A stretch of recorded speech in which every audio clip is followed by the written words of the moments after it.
have to say, first of all, thank you. It was brilliant, and it was very. It made a huge effect on me, and maybe because I felt your performance so very honest and so personal. And I'm really happy you did that performance, and you shared with us your feelings about a lot of things in dance, movement, in language, also in sound, music. It was a very complex collage, and also a beautiful structure of going from the outside to the inside, just like the rope, which was a beautiful symbol. How did you find the symbol of the rope? Do you know? Actually, the rope came from... okay, so the material for this piece came from me and dancing with people in many different cities in the Czech Republic and Slovakia. And there was this exercise that I was doing with people that had to do with repetition and kind of fixation on doing something over and over again, and the relief that offered. Somehow that there was a violence to that from my perspective, and then the rope kind of came as in a way, I think maybe it just came from somewhere in my mind, my history or something. Because after this rope showed up, because there was string, also people brought string to the piece, and so this rope, in the end, it actually is a big symbol for me of the horses that I grew up with and tying them up and managing these large animals.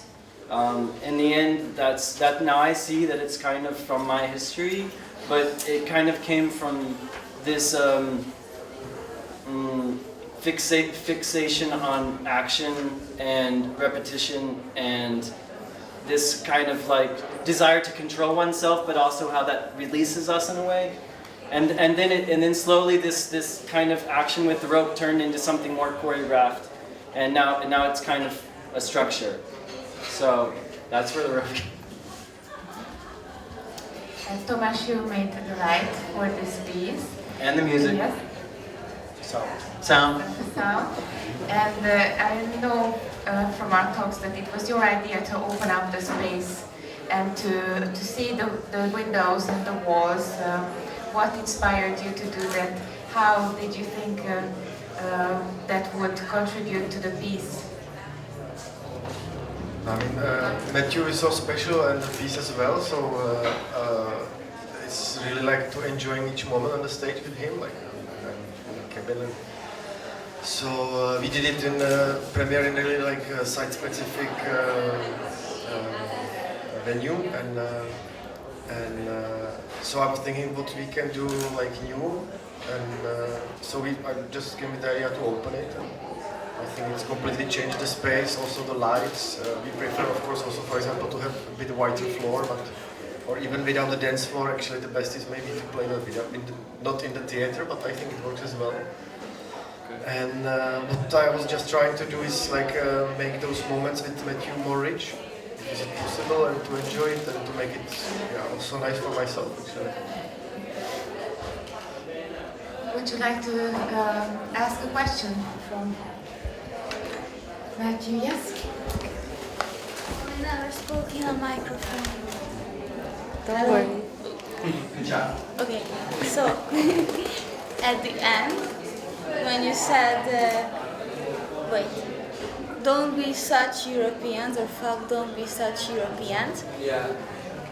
Okay, probably it's open, I can understand it anyway how I want it, but it leaves a frustration in me, because I have a feeling that, especially Hungarians, if they ask question and there's an interactive situation, they're really nervous and they don't want to react, and it's the door is open, so we could just like go out, but we were just sitting because we were waiting if it's ended or not.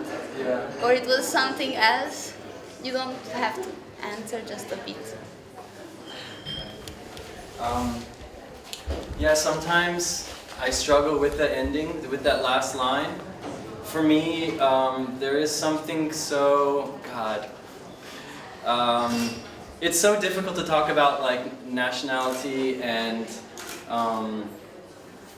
these generalizations that we just kind of carry around. Like, I've never been to Budapest, I've never been to Hungary before, so I was actually, anyway, so I don't know how to generalize you people. But yeah, Europe, America, where I'm from, these kind of like these connotations, these kind of like I mean I'm super simplifying it, but really, and they are words, but it's about like here we are in this place, and like what. For me to say something like that and as an insult, what does it mean to these people? That is what it is to me, and to kind of feel like what that is, like if it's frustration, if it's a joke, for some people it's a joke, but for me it just kind of touches something about being different and trying to find my way in like who are you people, who am I people, and yeah, and it feels super aggressive sometimes to come back in and like insult people or spit. So, and today I was like, don't go, oh I'm going, so I don't know. That makes sense. Okay. Would you reverse it in the States? Would you say, don't be so fucking American? You know, actually, I wanted to say that every time. I wanted to say that to, you know, like in general, for me, it's don't be so fucking American. To everyone. Because for me, it's actually more about like, what does that mean to you that you are also American? Are you? I mean, maybe you, I don't know. I don't know you are. Okay, so then he says that's stupid. So I'm like, okay, what other, how can I don't know, I mean, in a way it is a bit I'm looking for reflection on myself and the context of myself. But I mean, and I also hope to then offer some sort of reflection to other people in making things, so I'm searching for the right words, and it's just an attempt. In the US, I would definitely say don't be so fucking American. Yeah. I think I didn't say it's stupid. I was just like, I don't know. Yeah. Because I was just asking what he's going to say, because he's supposed to say always something. I was gonna say hungry. Don't be so fucking hungry. But I say it now. Yeah, I don't know. I don't know. No, I think that it's a good provocation, and it's interesting because throughout the whole piece, what's it called? Fragile? Son. The fragility and this kind of gentleness and this really vulnerable person, and you don't, so everything is, especially like trusting this person with the knife and all this stuff, very dangerous, and it's a hard moment. And then, so you have this expectation, you have this, or I have this whole image and whole persona of this like nice, gentle, harmless, maybe traumatized, maybe like, you know, really working stuff out, but very sweet and kind, and all of a sudden, wham! And that's cool. That's a strong ending. Fuck you. Yeah.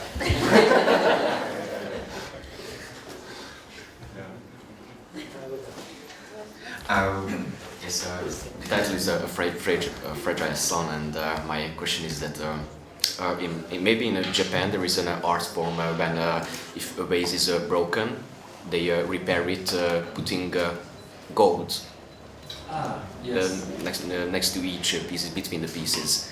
And for me, for myself, your performance was very exciting because of this, because there was a lot of fragments, but I could see that golden stuff. I can see. And what is gold for you, according to this metaphor?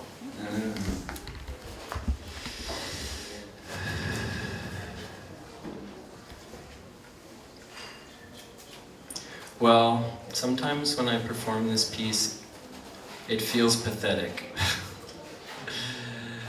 Hopefully, it's not pathetic. And how can, I guess the goal for me would be something like, how can you be vulnerable without being pathetic? And if it can like be on the other side or somewhere in between, or just kind of occupy both that little sphere, then that would be something like gold, I guess.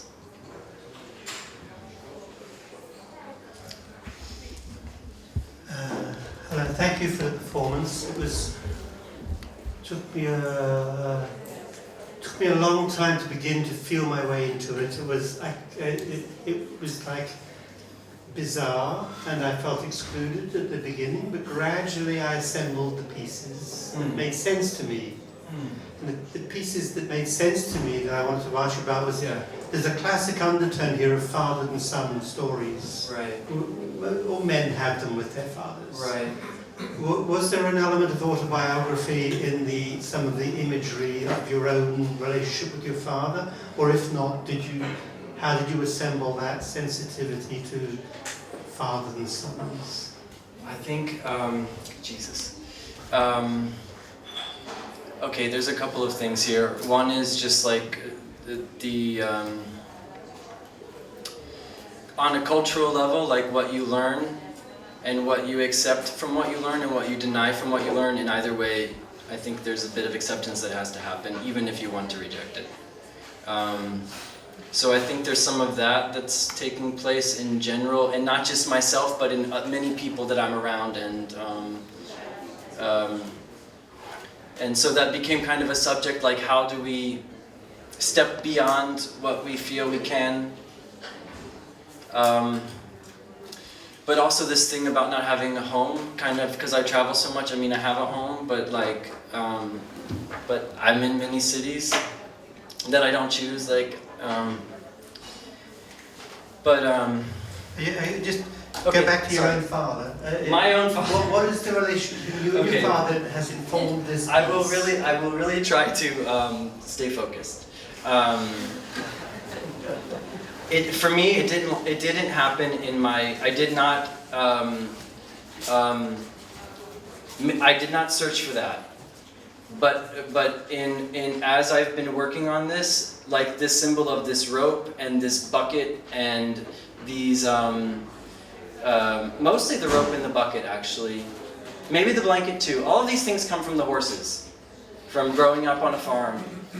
And for me, it's my father put me into that situation. Ah, okay. And then having lost that, in a way, I actually kind of want to go back to it. But at the same time, I don't know. I'm also rejecting it too. It's weird.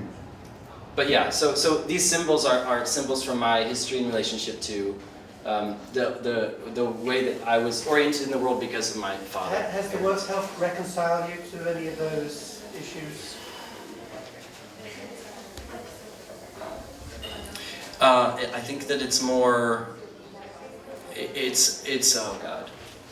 I've never been asked this question before. The aliveness of what these elements mean to me, I can appreciate that. And I think they are alive now in a different way because of the piece.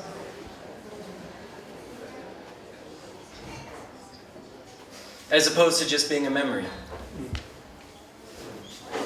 Thank you very much. Unfortunately, we have to wrap it up because the next performance is Thank going you. to start in a few minutes, and we have a little bit delayed tonight. Yes. So, but you will find Matthew here the rest of the evening. Please talk to him and give feedback to him. Please. Good. Thank See you. you in the next performance in a few minutes. Thank you very much.